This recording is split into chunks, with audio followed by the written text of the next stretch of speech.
आपका अपने चैनल गुरु ज्ञान बाई सुबोध सर में स्वागत है। जैसा कि हम लोग प्रीवियस वीडियो में अच्छे से पढ़ चुके हैं कि जो आई होता है वो Q/T होता है, अर्थात जो rate of flow of charge होता है वही हमारा करंट होता है। अर्थात एकांक समय में प्रवाहित आवेश की मात्रा ही क्या कहलाती है डियर स्टूडेंट्स? धारा कहलाती है। और करंट को मेज़रमेंट करने के लिए हम लोग डियर स्टूडेंट्स पढ़े थे, क्या होता है हमारा? अमीटर होता है। इस अमीटर को परिपथ में डियर स्टूडेंट्स हम लोग श्रेणी क्रम में जोड़ेंगे, ये भी पढ़ लिए थे।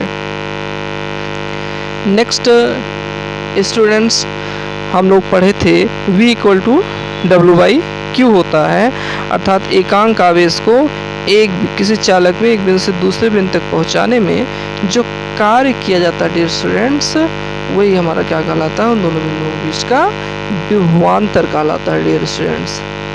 आज हम लोग चर्चा करेंगे ओम का नियम। डियर स्टूडेंट्स, ओम का नियम बहुत सिंपल सा है, टोटली प्रैक्टिकल पे आधारित नियम है। प्रैक्टिकल क्या है कि डियर स्टूडेंट्स यहाँ देखिएगा जरा, पहले नियम हम लोग देख लेते हैं, इसको स्टेटमेंट आगे देखेंगे। चालक की समस्त भौतिक अवस्थाएं स्थिर रहें। ठीक, ओम के नियम के अनुसार यदि चालक की समस्त भौतिक अवस्थाएं स्थिर रहें, समस्त भौतिक अवस्थाओं मतलब क्या हो डियर स्टूडेंट्स? टेम्परेचर ना चेंज हो, प्रेशर ना चेंज हो, ये सारी बातें चेंज ना हो, वहाँ पर भौतिक अवस्थाएं चेंज ना हो, तो चालक के सिरों के बीच का विभवांतर उसमें प्रवाहित धारा के अनुक्रमणपाती होता है। अर्थात चालक के सिरों के बीच विभवांतर क्या हो जाएगा डियर स्टूडेंट्स? प्रवाहित धारा के अनुक्रमणपाती हो जाएगा। फिर से डियर स्टूडेंट्स पूरी बातों को ध्यान दीजिएगा। यदि ओम के नियम के अनुसार यदि किसी चालक की भौतिक अवस्थाओं में कोई परिवर्तन ना हो, तो चालक के सिरों के बीच का जो विभवांतर होगा वह उसमें प्रवाहित धारा की क्या होगा? अनुक्रमणपाती होगा। तो V = हम लोगों का IR हो जाएगा, V अनुक्रमणपाती I, तो V = क्या हो जाएगा? IR हो जाएगा डियर स्टूडेंट्स। और R यहाँ पर आपका नियतांक है, जिसे प्रतिरोध कहते हैं। प्रतिरोध डियर स्टूडेंट देख रहे हो कि शब्द से स्पष्ट है, प्रतिरोध रोकना। और किसको रोकेगा डियर स्टूडेंट्स? धारा के फ्लो को रोकेगा। प्रतिरोध किसी चालक का गुण होता है, वह अपने में प्रवाहित होने वाले आवेश के प्रवाह का क्या करता है डियर स्टूडेंट्स? विरोध करता है। ध्यान दीजिएगा, कई बार पूछा जाता है प्रतिरोध बच्चों क्या है? तो प्रतिरोध क्या है? जो करंट है, करंट जो फ्लो हो रहा है, करंट के फ्लो के मार्ग में रुकावट उत्पन्न करेगा, उसी को हम लोग क्या कहते हैं? प्रतिरोध कहते हैं। इसका मात्रक ओम होता है। ओम वैज्ञानिक जो थे इन्हीं के सम्मान में ओम रख दिया गया। सिंबल होता है ओमेगा, से इसको रिप्रेजेंट करते हैं मात्रक को। V = IR, I = V/R। Dear student देखिए, I = V/R से देखिए क्या बात है। R अर्थात यदि R आप डियर स्टूडेंट चेंज करोगे तो I आपका चेंज हो जाएगा। ध्यान दीजिएगा इसको। वोल्टेज आपका वही है डियर स्टूडेंट्स, अर्थात हम प्रतिरोध को यदि चेंज करेंगे, किसी परिपथ में यदि प्रतिरोध को चेंज करेंगे तो उसमें प्रवाहित होने वाली धारा को हम चेंज कर सकते हैं। प्रतिरोध अधिक तो धारा कम, प्रतिरोध कम तो धारा अधिक। इसी सिस्टम का यूज करते हैं घर पर, जो आपका रेगुलेटर होता है फैन का डियर स्टूडेंट्स, वो वोल्टेज को नहीं चेंज करता डियर स्टूडेंट्स, वो करंट को चेंज करता है। और कैसे चेंज करता है?